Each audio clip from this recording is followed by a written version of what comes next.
Thanks, Pat. Thank you. Get me all wound up now. Good. Don't do that. You know, Wow. when I was watching the video again of the match, you know, you must have felt like the fate of the world's women was on every stroke you took on that. Were you feeling that? First of all, Bobby Riggs, he was a former #1 player. He wasn't just some hacker, by the way. He was one of my heroes, and I admired him. And that's the reason I beat him, actually, is because I respected him. It's true. My mom and dad, especially my dad, always said, respect your opponent and never underestimate them, ever. And he's correct. He was absolutely correct. But I knew it was about social change. And I was really nervous about whenever we announced it. And I thought, I felt like the whole world was on my shoulders. And I thought, if I lose, it's going to put women back 50 years at least. Title IX had just been passed the year before, June 23rd, 1972. And women's professional tennis, there were 9 of us that signed a $1 contract in 1970. Now remember, the match is in 73. So we're only in our 3rd year of having a tour where we could actually play, have a place to compete, and make a living. So there were 9 of us that signed that $1 contract.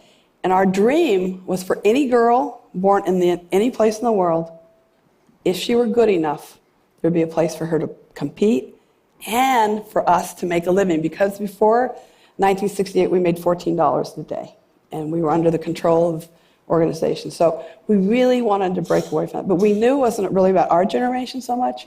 We knew it was about the future generations. We do stand on the shoulders of the people that came before us. There's no question. But every generation has the chance to make it better. That was really on my mind, is that I really wanted to start matching the hearts and minds to Title IX. Title IX, in case anybody doesn't know, which a lot of people don't probably know, but any federal funds given to a high school, college, or university, either public or private, had to finally give equal monies to boys and girls. And that changed everything.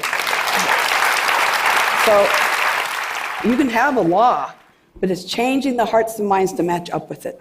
That's when it really rocks. Right. Totally. So that was on my mind. I want to start that change in the hearts and minds. So it was really, but 2 things came out of that match. For women, self-confidence, empowerment. They actually had enough nerve to ask for a raise. Some women have waited 10, 15 years to ask. I said, more importantly, did you get it? And they did. And for the men, a lot of the men today don't realize it, but if you're in your 50s, 60s, or whatever, late 40s, you're the first generation of men of the women's movement, whether you like it or not. And for the men, what happened, for the men, they come up to me, and most of the time the men actually are the ones who have tears in their eyes. It's very interesting. They go, Billy, I was very young when I saw that match, and now I have a daughter. And I am so happy I saw that as a young man. And one of those young men at 12 years old was President Obama. And he actually told me that when I met him. He said, you don't realize it, but I saw that match at 12, and now I have 2 daughters. And it has made a difference in how I raised them. And that's, so both men and women got a lot out of it, but different things. And now there are generations, at least 1 or 2, who have experienced the equality that Title IX and other fights along the way made possible. And for women, their generations have also experienced teamwork. They got to play team sports in a way they hadn't before. So you had a legacy already built in terms of being an athlete, a legacy of the work you did to lobby for equal pay for women athletes and the Women's Sports Foundation. What now are you looking to accomplish with the Billie Jean King Leadership Initiative? I think it goes back to an epiphany I had at 12. At 11, I wanted to be #1 tennis player in the world. And a friend had asked me to play, and I said, what's that? Tennis is not my family.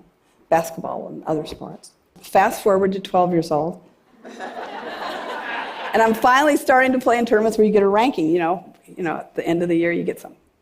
So I was daydreaming at the Los Angeles Tennis Club, and I started thinking about my sport and how tiny it was. But also that everybody who played wore white shoes, white clothes, played with white balls, and everybody who played was white. And I said to myself at 12 years old, where is everyone else? And that just kept sticking in my brain. And that moment, I promised myself I'd fight for equal rights and opportunities for boys and girls, men and women, the rest of my life. And that tennis, if I were fortunate enough to become number one, and I know being a girl would be harder to have influence already at that age, that I had this platform. And tennis is global. And I thought, you know what? I've been given an opportunity that very few people have had. Now, I didn't know if I was going to make it. This is only 12. I sure wanted it, but making it's a whole other discussion. But I just remember I promised myself, and I've really tried to keep my word, and that's who I truly am. That's just fighting for people. And unfortunately, women have had less. And we are considered less, and so my attentions, where do they have to go? I mean, it was just, you have to. Also, and learn to stick up for yourself, hear your own voice. I mean, you hear all these same words keep coming out all the time, and I got really lucky because I really had an education. And I think if you can see it, you can be it. You know, if you can see it, you can be it. When you look at Pat, you look at other leaders, you look at these speakers, look at yourself, because everyone can do something extraordinary. Every single person. And your story, Billie, has inspired so many women everywhere. Now with the Billie Jean King Leadership Initiative, you're taking on an even bigger cause, because one thing we hear a lot about is women taking their voice, working to find their way into leadership positions. But what you're talking about is even bigger than that. It's inclusive leadership. Totally, and this is a generation that has grown up thinking more inclusively. Isn't it great? Yes. Look at the technology. It's amazing how it connects us all. It's about connection. It's simply amazing what's possible because of it. But the Billie Jean King Leadership Initiative is really about the workforce mostly and trying to change it so people can actually go to work and be their authentic self. Because most of us have two jobs. One, to fit in. I'll give you a perfect example. African-American woman gets up an hour earlier, go to work, straightens her hair in the bathroom, goes to the bathroom probably 4 or 5, 6 times a day to keep straightening her hair, keep making sure she fits in. So she's working 2 jobs. She's got this other job, whatever that it may be, but she's also trying to fit in. Or this poor man that kept this diploma. He went to the University of Michigan, but he never would talk about his poverty as a youngster, ever. Just would not mention it. So he made sure that they saw he was well educated. And then you see a gay guy who has an NFL, which means American football for all of you out there. It's a big deal. It's very macho. And he talked about football all the time because he was gay and he didn't want anybody to know. So it just goes on and on. So my wish for everyone is to be able to be their authentic self 24/7. That would be the ultimate. And we catch ourselves. I mean, I catch myself to this day. Even being gay, I catch myself, like a little uncomfortable, a little surge in my gut, feeling not totally comfortable in my own skin. So I just think you have to ask yourself, I want people to be themselves, whatever that is. Just let it be. And the first research that the Leadership Initiative did showed Yes. that these examples that you The just millennials. used, others, yes, that many of us had the problem of being authentic. Correct. But what you've just looked at is this millennial generation Amazing. who's benefited from all these equal opportunities, Well, which may not be equal, but exist everywhere. First of all, What did you I'm learn? really lucky. Partnership with Teneo, who's a strategic company that's amazing. And that's really the reason I'm able to do this. I've had 2 times in my life where I've actually had men really behind me with power. And that was with the old days of Philip Morris with Virginia Slims. And this is the second time in my entire life. And then Deloitte, the one thing I wanted was data, facts. So Deloitte sent out a survey, and we're into about 400 over 4,000 now. People have answered. We're continuing in the workplace. What you feel, what the millennials feel. Well, they feel a lot, but what they're so fantastic about is Our generation was like, oh, we're going to get representation. So if you walk into a room, you see everybody represented. That's not good enough anymore, which is so good. So the millennials are fantastic. They want connection, engagement. They just want you to tell us what you're feeling, what you're thinking, and get into the solution. They're problem solvers. And of course, you've got the information at your fingertips compared to when I was growing up. What did the research show you about these millennials? Are they going to make a difference? Are they going to create a world where there is really an inclusive workforce? Well, in 2025, 75% of the global workforce are going to be millennials. So I think they are going to help solve problems. I think they have the wherewithal to do that. I know they care a lot. They have big ideas, and they can make big things happen. I want to stay in the now with the young people. I don't want to get behind. I don't think there's any chance. No, but I really want to Well, what hear you it. found out in the research about millennials is not really the experience that a lot of people have with millennials, No, well, if we want to talk, okay, I've been doing my little mini survey. I've been talking to the boomers that are their bosses. I go, what do you think about the millennials? I'm pretty excited, like it's good. And they get this face.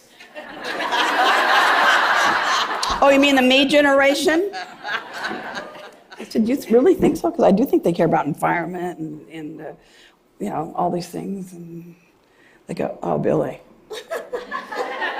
They cannot focus. They actually have proven that the average focus for an 18-year-old is 37 seconds. They can't focus. And they don't really care. I know, I just heard a story the other night. She owns a gallery, and she had these workers, and she gets a text from one of the workers. She's like an intern. She's not like, she's just starting. She goes, oh, by the way, I'm going to be late because I'm at the hairdresser's.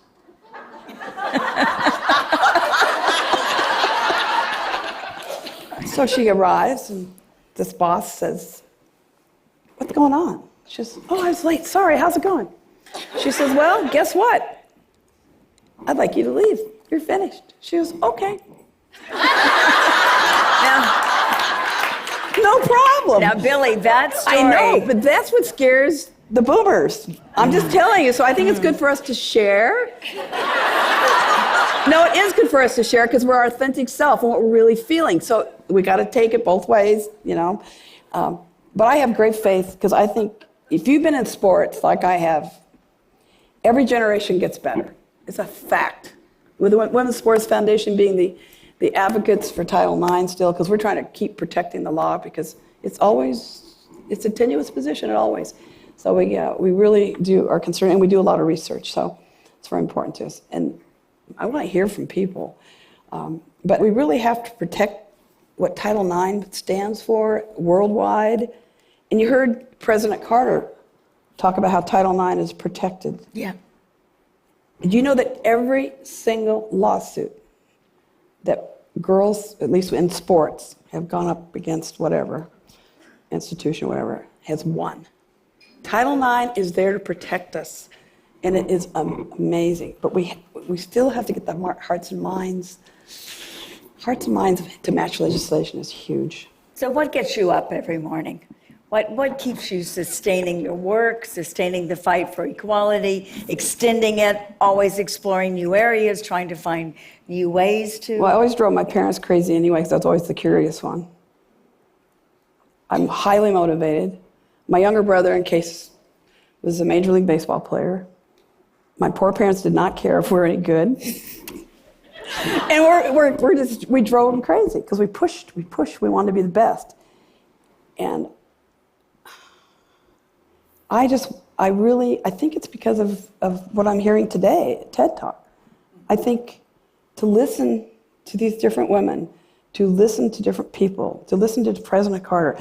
90 years old, by the way, and he was throwing these figures out that I would never, I'd have to go, excuse me, wait a minute, I need to get a list out of these figures. He was rattling off, I mean, that's amazing, I'm sorry. He's an amazing man. And then you're going to have President Mary Robertson, who used to be former president. Yes. Thank you, Irish, 62%. LBGTQ, yes. Congress is voting in June on same-sex marriage. So these are things that for some people are very hard to hear. But always remember, every one of us is an individual, a human being with a beating heart who cares and that wants to live their authentic life. Okay, you don't have to agree with somebody, but everyone has the opportunity.